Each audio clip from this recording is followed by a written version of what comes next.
घरे आज आम मात्र 10 रु 15 मिनट भितर बनी जाउथिबा गोटे चटपटा आलू तरकारी बनैबा जहाँ मु बिना पियाज रसुण रे बनैछि।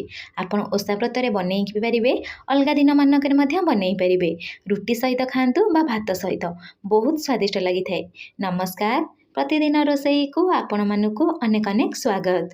जदि चैनल रे नुआ अछंती प्लीज चैनल को सब्सक्राइब करनेबे, ता सहित वीडियो को प्लीज गोटे लाइक करेंगे। प्रथमे मुझे कौन करना गोटे कड़ई बसई, कड़ई रे 1 ରୁ 2 चामच तेल दबा।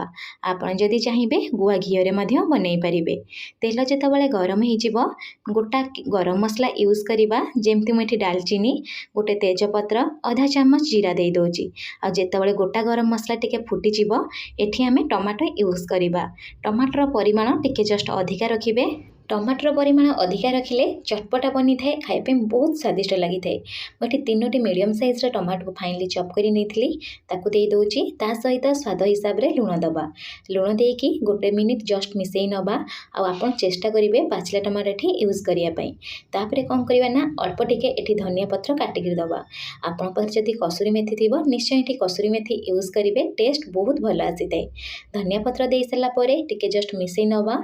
मीडियम फ्लेम रे पाखा 3 मिनिट छाड़िबा। 3 मिनिट भितर देखि पारुथिबे टमाटो मध्य टिके भल से नरम हे गलानी। एबे आमे बेसिक सुखिला मसला यूज करबा। मु एठी 1 चामच काश्मीरी चिली पाउडर दउची, ता सहित आधा चामच हळदी गुंड, 1 चामच धनिया गुंड, आ आधा चामच मु एठी जीरा गुंड यूज करिछि। मु एठी भजा जीरा गुंड यूज करिछि। एबे कोन करबा टिके जस्ट सुखिला मसला को टमाटो सहित मध्य भल से मिसई नबा।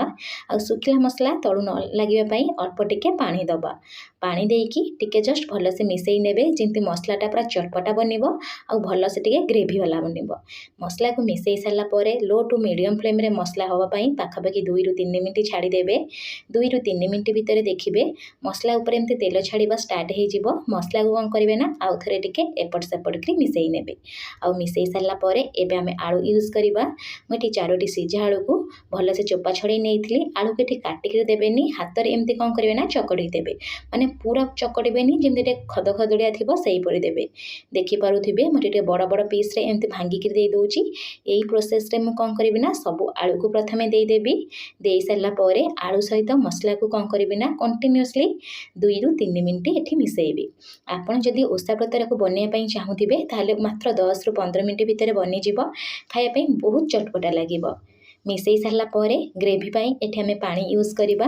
आपण हिसाब रे पानी रो परिमाण कम बेसी आपण करि परिबे। मु एठी पाखापाखि 2 कप पानी दे दोची। पानी दे सारा पर आप हमें जस्ट मिसई नबा। फ्लेम को मीडियम टू हाई रखिबा। मीडियम टू हाई फ्लेम रे तरकारी फुटिया पाई पाखापाखि 4 ରୁ 5 मिनिट छाड़िबा। ता पूर्व मुझे कौन करी ना 1 चामच आमचूर पाउडर दे देबी। आमचूर पाउडर दे देबे, देखिए चटपटा फ्लेवर आसीबो। जदि आप ओषा व्रत रे बनौ नथिबे ताहले चाट मसला मध्ये एठी व्यवहार करि परिबे। देई साला पर टिके जस्ट मिसई नेबे। पाखापाखि 5 मिनिट पर आपन को देखै दोची, देखि पारुथिबे केते बढ़िया से बनिछि आ पूरा डेलीशियस देखाउची। बहुत भल बास्ना आसीते। एबे अल्प टिके गरम मसला ता सहित काटिके किछि धनिया पत्र दे दबा। धनिया पत्र दे सारा पर आपको आमे कौन करिया ना मिसई नबा। आपन जदि चाहिए एमती मध्य खाई परिबे, नले लास्ट गोटे तड़का टाइप रो बनै नेबे, जार बास्ना ना आहुरी बहुत भल आसी थाए। सेति पई गोटे पैन बसैची, सेतरे 1 चामच तेल दे देबी। तेल रे अल्प टिके जीरा एमती दे दबा। जीरा भल से फुटी गला परे अल्प कंचा लंका दबा। कंचा लंका जेतले भल से फुटी जिवो, एठु टिके जस्ट हिंगु दबा। ता सहित अल्प टिके दे दबा। एठी आपण कोन करे लंका गुंड देले बहुत भल कलर आसी थाए। आ देई साला परे सांगे सांगे कौन करे ना तड़का नहीं आलू तरकारी दे दबा। देखि पारुथिबे केते डेलीशियस देखाउची। आपण माने गोटे थर ट्राई करंतु, मो सहित निश्चय कमेंट सेक्शन रे शेयर करंतु। जदि आपन के वीडियोटी पसंद आसीबो प्लीज वीडियो को लाइक करबा सहित चैनल रे नुआ थिले सब्सक्राइब करनेबे। धन्यवाद।